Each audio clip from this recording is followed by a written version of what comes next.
नमस्कार, राजस्थान समाचार में आपका स्वागत है। पेश है राजस्थान की खास खबरें। इंडिया गठबंधन के उम्मीदवार अमराराम के साथ बीजेपी प्रत्याशी सुमेधानंद सरस्वती ने दिया बड़ा बयान।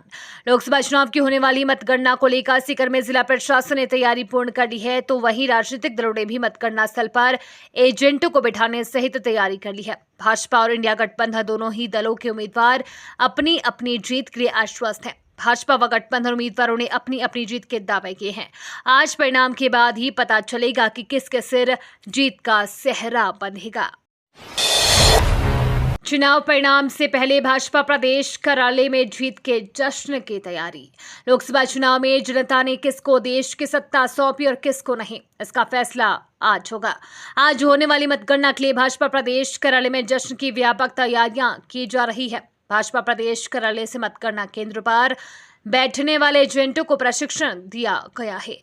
लोकसभा चुनाव एग्जिट पोल में केंद्र की मोदी सरकार की वापसी के संकेत के बाद मतगणना को लेकर भाजपा प्रदेश कार्यालय में भी व्यापक तैयारियां शुरू कर दी गई है। सबसे पहले मतगणना केंद्रों पर बैठने वाले एजेंटों को ट्रेनिंग दी गई है। एजेंटों को बताया गया है कि किस प्रकार मतगणना होगी, कहां ऑब्जर्वेशन करना आदि जानकारियां दी गई है। राजस्थान में होने वाली भीषण गर्मी के लिए कांग्रेस जिम्मेदार मदन दिलावर। शिक्षा मंत्री मदन दिलावर ने प्रदेश में बढ़ते तापमान व भीषण गर्मी के लिए कांग्रेस को जिम्मेदार ठहराया।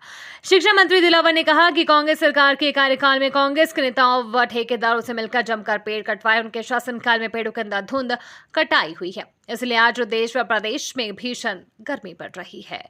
उन्होंने कहा कि पूर्व मुख्यमंत्री अशोक गहलोत व पीसीसी चीफ गोविंद सिंह डोटासरा अपने काले कारनामों के कारण जेल जाएंगे। दिलावर ने कोटा के रामगंज मंडी में भाजपा कार्यकर्ताओं को संबोधित करते हुए कांग्रेस पर जमकर निशाना साधा।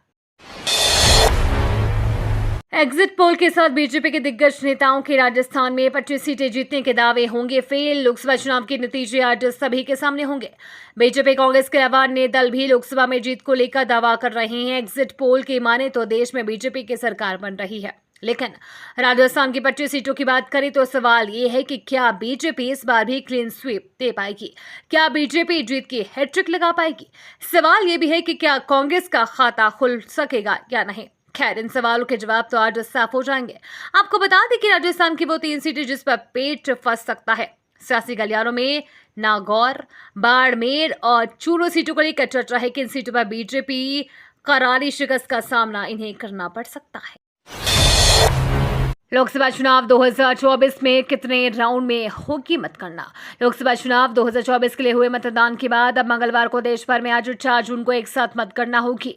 राजस्थान में 2 चरणों में मतदान हुआ था। राज्य निर्वाचन आयोग ने प्रदेश की 25 सीटों की मतगणना से जुड़ी सभी तैयारियां पूरी कर ली है। मतगणना आज मंगलवार को सुबह 8 बजे शुरू होगी। इन 25 सीटों पर प्रदेश के 266 उम्मीदवारों का भाग्य ईवीएम में कैद है। पहले बैलेट मतपत्रों की गणना की जाएगी, उसके बाद सुबह 8:30 बजे से ईवीएम मशीनों की काउंटिंग की जाएगी।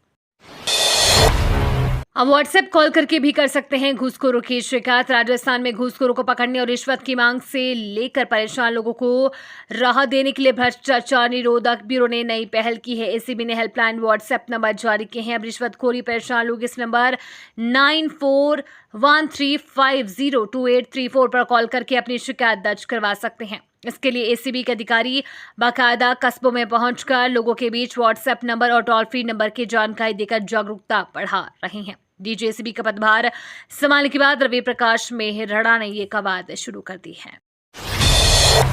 राजस्थान में कांग्रेस की वापसी की वजह। राजस्थान में इस बार लोकसभा चुनाव में बीजेपी हैट्रिक नहीं लगा पाएगी। सियासी चुनाव इसकी वजह कांग्रेस के एकजुट से होकर चुनाव लड़ने को मान रहे हैं। विधानसभा चुनाव से पहले गहलोत पायलट कैंप में जो सुलह हुई, उसका फायदा पार्टी को लोकसभा चुनाव में मिलता हुआ दिखाई दे रहा है। राजनीतिक विश्लेषकों का कहना है कि इस बार टिकट वितरण में सचिन पायलट की खूब चली है। पायलट के कहने पर उम्मीदवार खड़े किए हैं, जिनका गहलोत कैंप ने विरोध भी किया। जोधपुर से अशोक गहलोत को गृह जिला है।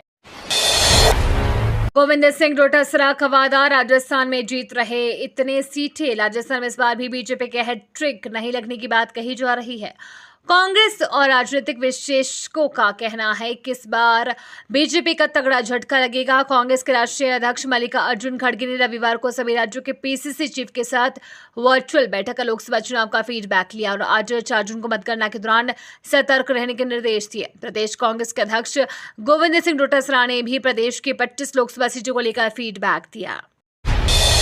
भारत को प्रचंड बहुमत मिलेगा। केंद्रीय जल शक्ति मंत्री गजेंद्र सिंह शेखावत ने कहा कि देश की जनता एक बार फिर नरेंद्र मोदी को प्रधानमंत्री बनाने और देश को विकसित भारत बनाने के लिए भारतीय जनता पार्टी को प्रचंड बहुमत के साथ विजयी बनाने जा रही है। मीडिया से अनौपचारिक बातचीत में उन्होंने कहा कि जब चुनाव प्रक्रिया शुरू हुई थी तब भी हम आश्वस्त थे कि नरेंद्र मोदी ने गरीब कल्याण से लेकर देश का सम्मान बढ़ाने तक पिछले 10 साल तक का जो काम किया है उससे जनता का भाजपा को प्रचंड समर्थन मिलेगा। पीएम मोदी को देना होगा इस्तीफा, बनेगी इंडिया ब्लॉक की सरकार। राजस्थान कांग्रेस के अध्यक्ष गोविंद सिंह डोटासरा ने बड़ा दावा किया है। राजस्थान कांग्रेस के अध्यक्ष गोविंद सिंह डोटासरा ने विश्वास जताया है कि राज्य में कांग्रेस पार्टी बीजेपी से ज्यादा सीटें जीतेगी। डोटासरा ने यह भी भविष्यवाणी की है कि देश में इंडिया गठबंधन की सरकार बनेगी। इसी के साथ डोटासरा ने यह भी कहा कि आज मंगलवार को प्रधानमंत्री नरेंद्र मोदी राष्ट्रपति को अपना इस्तीफा देंगे। प्याऊ पर पानी पिलाऊंगा, दौसा समेत 7 सीटों पर बीजेपी के अन्य मंत्री किरोड़ी लाल बोले। राजस्थान के कैबिनेट मंत्री किरोड़ी लाल मीणा ने कहा कि मुझे पीएम नरेंद्र मोदी ने 7 लोकसभा सीटों की जिम्मेदारी सौंपी थी, मगर इन 7 सीटों में से एक पर भी भाजपा की हार हुई तो वे मंत्री पद से इस्तीफा दे देंगे और यहां पानी पिलाएंगे। बता दें, इससे पहले किरोड़ी लाल ने कहा था कि दौसा से बीजेपी लोकसभा का चुनाव हार जाती है तो वो मंत्री पद से इस्तीफा दे देंगे। दौसा से कांग्रेस के मुरारी लाल मीणा की जीत तय मानी जा रही है। एसई से बोले जलदाय मंत्री, अवैध कनेक्शन नहीं कटे तो सस्पेंड कर दूंगा। शहर में अवैध कनेक्शन पर नाराजगी जताते हुए जलदाय मंत्री कन्हैया लाल चौधरी ने कहा कि किसी भी सूरत में अवैध कनेक्शन बर्दाश्त नहीं किए जाएंगे। टंकियों में पानी ही नहीं भरेगा तो नलों में कैसे पहुंचेगा। 2 दिन में अवैध कनेक्शन काटे जाकर उनके खिलाफ प्राथमिकी दर्ज करवाई जाए। अगर ऐसा नहीं किया गया तो सस्पेंड कर दिए जाओगे। ये बात जलदाय मंत्री कन्हैया लाल चौधरी ने सोमवार बूंदी में निजी यात्रा के दौरान अधीक्षण अभियंता डीएन व्यास सहित अन्य अभियंताओं से कही। मंत्री चौधरी ने कहा कि बड़े शर्मनाक बात है कि काफी समय से अवैध कनेक्शन होने के बाद भी अभियंताओं को पता नहीं है, अन्य लोगों द्वारा बताया जा रहा है। राजस्थान की बेटियों के लिए गुड न्यूज। राजस्थान में किशोरियों को बेहतर स्वास्थ्य सुविधा के लिए अब राज्य सरकार ने 35 जिलों में उजाला क्लिनिक खोलने की हरी झंडी दे दी है। लोकसभा चुनाव आचार संहिता हटते ही उजाला क्लिनिक फ्री प्रक्रिया शुरू हो जाएगी, जिसमें जिला अस्पताल, उप स्वास्थ्य केंद्र, सीएससी व पीएससी स्तर पर संचालन हो सकेगा। क्लिनिक खोलने की मंशा किशोरियों को पोषण स्तर में सुधार, यौन एवं प्रजनन स्वास्थ्य की जानकारी, मानसिक सेहत, नशावृत्ति, गैस संक्रमण रोगों से बचाव, चोट और दुर्घटना से निपटने के गुर देना है। इसमें 10 से 19 साल के किशोरियों को समुदाय आधारित बेहतर स्वास्थ्य सेवाएं दी जाएगी। भारत पाकिस्तान मैच में परिंदा भी नहीं मार सकेगा, पर तैनात होंगे स्नाइपर्स। 9 जून को न्यूयॉर्क में होने वाले भारत पाकिस्तान के बीच T20 वर्ल्ड कप में मैच में आतंकी हमले का खतरा है। इसको लेकर NYPD ने सुरक्षा के लिए स्नाइपर तैनात करने का फैसला किया है। स्नाइपर वो सुरक्षाकर्मी होते हैं जो किसी जगह पर छिपकर लगभग 600 मीटर दूरी से दुश्मन को गोली मार देते हैं। बता दें, नसाउ स्टेडियम के आसपास का काफी इलाका सील कर दिया गया है। रिजल्ट से पहले बम बम शेयर बाजार, सच हो रही मोदी की 4 जून वाली भविष्यवाणी। प्रधानमंत्री मोदी ने संसद और अपने इंटरव्यू में कहा था कि सरकारी कंपनियों में पैसा लगा दे क्योंकि 4 जून को शेयर मार्केट उड़ान भरने वाला है। यह मोदी की ये भविष्यवाणी एग्जिट पोल के नतीजे आने के बाद ही सही साबित हो गई है। लोकसभा चुनाव के नतीजे 4 जून यानी आज आने वाले हैं, लेकिन 3 जून को ही share market all time high पर पहुंच गया।